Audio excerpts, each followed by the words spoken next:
La rentrée scolaire 2020-2021 est prévue le 5 octobre prochain, date rendue publique le 14 mai 2020 par le Premier ministre chef du gouvernement, soulignant que ce calendrier a été imposé par la pandémie à coronavirus. À un mois donc de l'échéance, il paraît difficile pour des parents d'élèves de résoudre les problèmes qui se posent à assurer la scolarité de leurs enfants. La rentrée scolaire se prépare chez moi avec trop de complications. Parce que déjà, n'ayant pas de l'argent, avec l'histoire de Covid et tout ce qui s'ensuit, ça ne me permet pas de joindre les deux bouts. Et surtout, comme les enfants sont restés longtemps, ils ont eu à grignoter, n'est-ce pas, des petites réserves qu'on disposait. Mais nous sommes obligés de faire avec parce qu'on n'a pas le choix. Je prépare mes romans en tant que parent d'élève. Il faut que mes enfants aient à l'école. Malgré tout ce qu'on a eu comme problème, le Covid-19, tout. Ça n'empêche qu'on doit envoyer les enfants à l'école. Entre fournitures, manuels et coûts de la pension qui varient d'un établissement à un autre, le poids de la scolarité est important, du moment où le dispositif financier est presque insignifiant. On n'a pas une bonne activité stable qu'on fait, on se bat. Ouais, il faut monter, il faut descendre, il faut monter, il faut descendre. Donc on est obligé de le faire avec.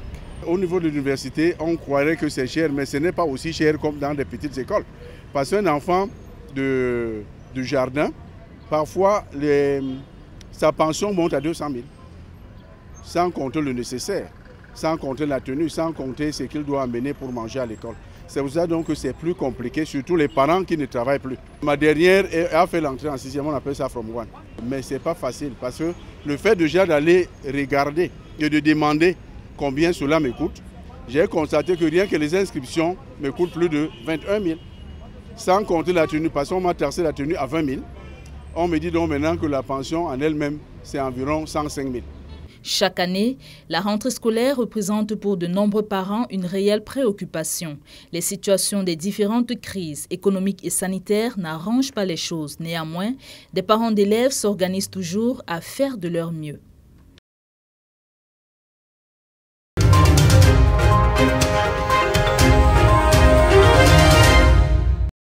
Bouter hors les hépatites virales de toutes sortes d'ici à 2030, c'est l'objectif que se fixent toutes les parties prenantes de la lutte contre ces pathologies au Cameroun.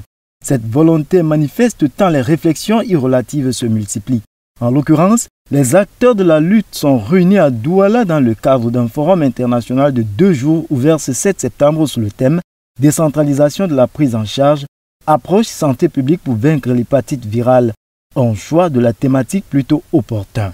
D'abord de dire ce qu'on pourra faire et définir un petit peu les équipes qu'on pourra mettre sur pied. Vous avez vu que j'ai établi un petit peu l'idéal de ce qu'il faut impliquer dans la prise en charge des hépatites.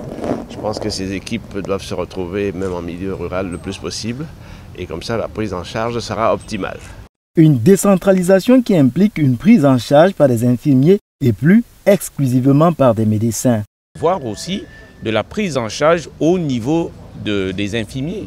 Vous savez qu'aujourd'hui, les hépatites sont principalement prises en charge par les médecins, les gastro-entérologues.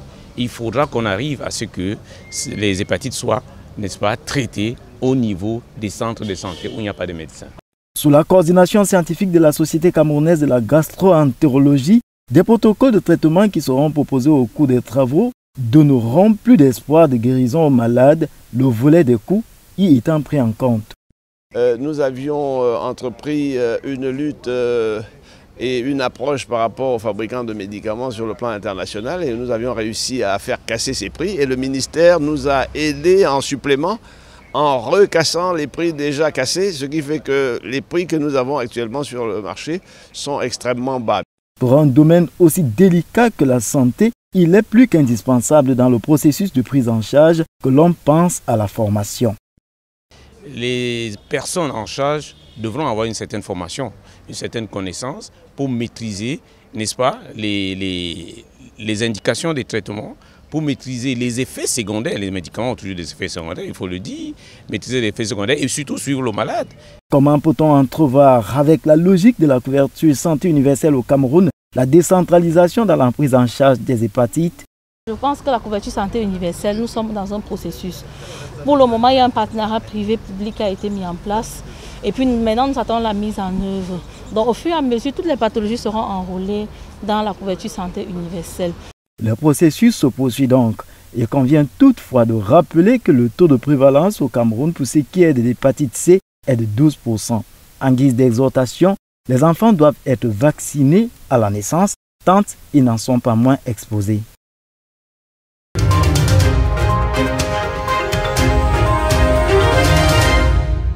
Sauver des vies à tout prix, même au péril de la leur, c'est le quotidien des personnels de santé au Cameroun, des super-héros qui ne sont malheureusement pas immunisés contre les affres du mal dont ils soulagent les autres. Selon des informations récoltées par Data Cameroun, 812 blouses sont tachées par le virus à couronne. Si les cas détectés sont répartis sur l'ensemble des régions affectées, celle du littoral est sur le podium avec à elle seule 215 infirmiers et médecins titulaires atteints. L'Ouest, 134 et le Nord-Ouest, 119, complètent les marches. Par contre, le centre avec 98 cas enregistre tout de même le plus grand nombre de morts. À ce jour, 7 braves soldats de la santé sont tombés sur le champ de la lutte anti-Covid à la capitale. En première ligne dans cette guerre, ils sont au total 20 agents de santé décédés des suites de coronavirus. Exposés à un risque permanent, le prolongement de l'âge de départ à la retraite décidé par le chef de l'État est une bien maigre consolation, estiment certains.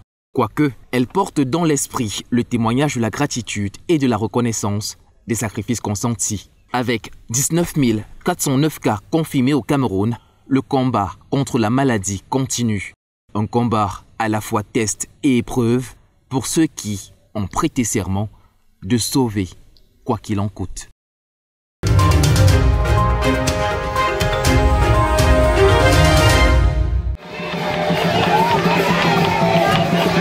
C'est dans un climat assaisonné au goût de la gaieté et de la convivialité que s'est tenue le 4 septembre 2020 la cérémonie d'investiture du nouvel exécutif communal de Garigombo dans le département de la Boumbaye-Goko, région de l'Est Cameroun. Ceci sous la houlette du préfet de ce département, Valérie Norbert Kwela. Les nouveaux dirigeants de cette communauté territoriale décentralisée, dont la commune de Garigombo, mèneront des actions allant dans le sens de la promotion du développement local et de la sécurité des personnes. C'est du moins ce que précise le maire dans son propos. Nous avons déjà une idée de ce qui nous attend sur le terrain. Les principaux défis étant ici l'approvisionnement en eau potable au profit des ménages, au profit des populations qui n'en disposent pas pour pouvoir les épargner des maladies hydriques. Dans l'accomplissement de son exercice préfectoral, Valérie Norbert Kwela exhorte les nouveaux élus à maximiser les efforts dans l'éducation des populations et la nationalisation des enfants de bas âge en procédant à la régularisation et l'établissement de leurs actes de naissance.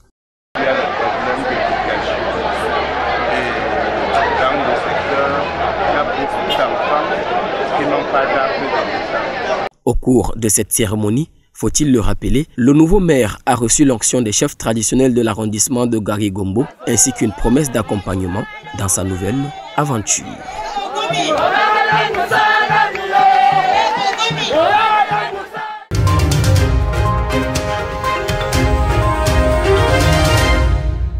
Zéro déchet dans les rues de Meganga. Les jeunes déterminés à faire la toilette de la ville pour promouvoir un environnement sain et limiter les risques d'inondation. Leur engagement citoyen reçoit l'appui du président de la section OJRDP Sembéré Centre qui les mobilise dans le cadre d'une campagne spéciale d'hygiène et de salubrité. Le développement est une affaire de tous. Et par conséquent, nous devons tous nous impliquer pour atteindre cet objectif. Ce qui passe forcément par des activités liées à l'hygiène et à la salubrité qui contribuent à l'amélioration du cadre de vie des populations. Pour le succès de l'opération, le directeur général adjoint de l'ENAM prévoit tout ce qu'il faut. Équipement de protection individuelle, brouettes, machettes, râteaux, houes, entre autres. Le matériel vient à point nommé parce que nous en avions vraiment besoin et nous remercions ici Monsieur le directeur général de l'ENAM qui a su mobiliser ses frères et sœurs, les élites, pour que les jeunes puissent bénéficier du dit matériel. Les agents de propriété des circonstances vont sillonner les différents quartiers pour désherber les alentours des habitations, à nettoyer les caniveaux, balayer les voies publiques et ramasser les ordures. Nous invitons toutes les âmes de bonne volonté à venir se joindre à nous.